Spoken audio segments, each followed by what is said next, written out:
ابراهیم بن ادهم رحمت الله علیه ته یو سړی راځي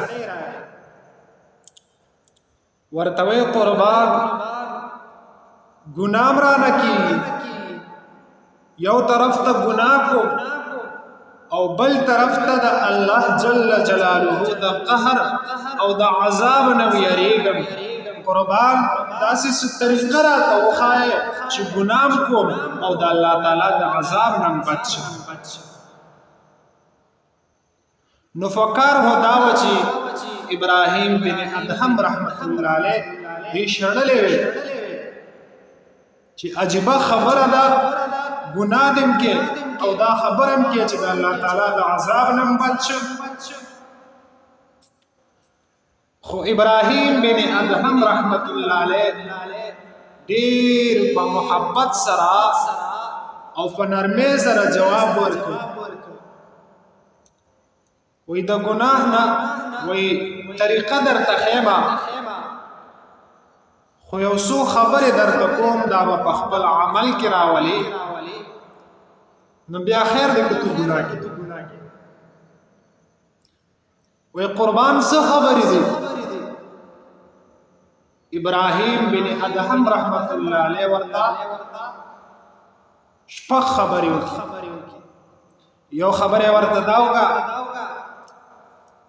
چې کله ته د ګناه نه صبرېږي ګناه نشي پرېښودی او په ګناه باندې زړور یې نو په داسې ځای کې ګناه کوه چې هلته کې الله تعالی تا نه ویني دا نوجوان دا سړی ورته وایي قربان داسې خو نشي کېدی زه به کوم ځای کې د الله تعالی نه پټېږم الله تعالی په هر ځای کې موجود دی داسې خو نشي کېدی دویمه خبره ورته دا وکړه چې کله ته ګناه نشي پرېښودی ګناهونو باندې زړور یې او د ګناه نه صبرېږي نو د الله تعالی رزق مخوره او الله تعالی ته وایي چې نستا رزق خورم او نستا خبره منم قربان داسې نشي کېدی چې زه د الله تعالی رزق نه خورم دا خو ژوندی نشم پاتې کېدی درېیمه خبره ورته دا وکړه چې کله ته ګناه نشي پرېښودی د ګناه نه صبرېږي نو د الله تعالی د ملکیت نه وځه دا ځمکه الله تعالی پیدا کړې ده اسمان الله تعالی پیدا کړی دا خو د الله تعالی په ملکیت کې دي بیا د دې نه وځه باندې داسې نشي کېدی زه به د ځمکې د حدودو نه چېرته ځم څلورمه خبره ورته دا وکړه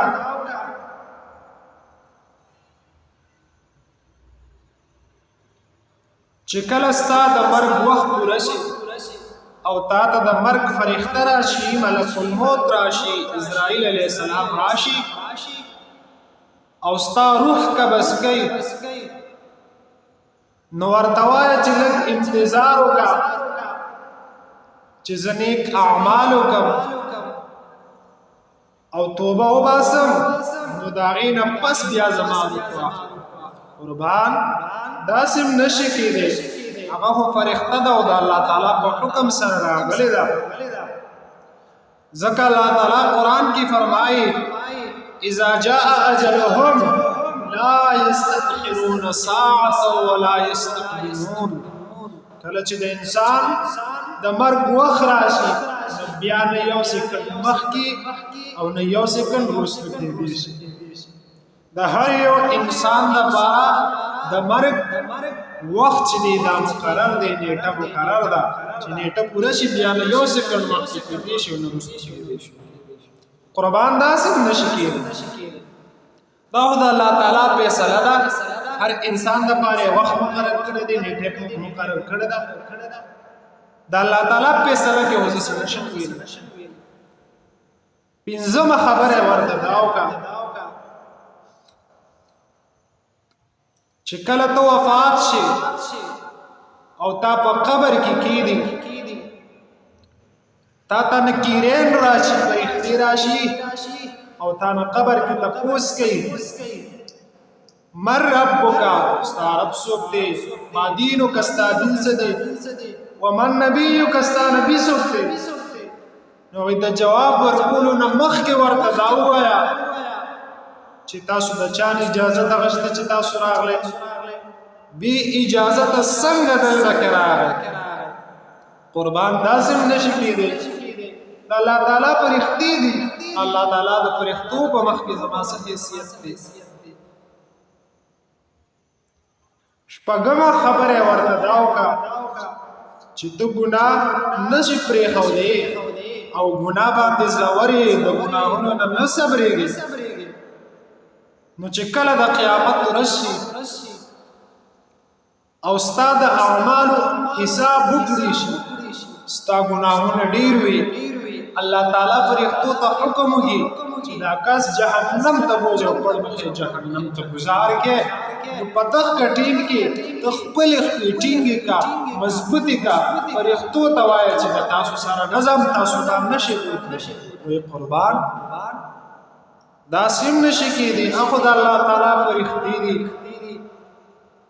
او د هغې په مخ کې زما څه حیثیت دی چې زه خپې ټینګې کړم او زه هغې ته انکار وکړم چې تاسو سره نه کله چې ابراهیم بن ادهم رحمت الله علیه دا شپه خبرې پوره کړې او د انکار وکړ ابراهیم بن ادهم رحمت الله علیه ورته فرمایل چې ګوره ته د الله تعالی رزق هم نشي پرېښودی د الله تعالی د ملکیت نه نشي وتی او د الله تعالی د ملکیت نه نشي وتی او د فرښتو د جواب هم نه فرښتو ته انکار هم نشي کولی نو د هغه ذات د هغه لوی ذات په مخ کې ستا څه حیثیت دی چې ته د هغه نافرماني د هغه لوی ذات په مخ کې ستا څه حیثیت دی چې ته د هغه نافرماني کوې دا سړی پوه شو چې یاره زما ذهن ته اوس خبره راغله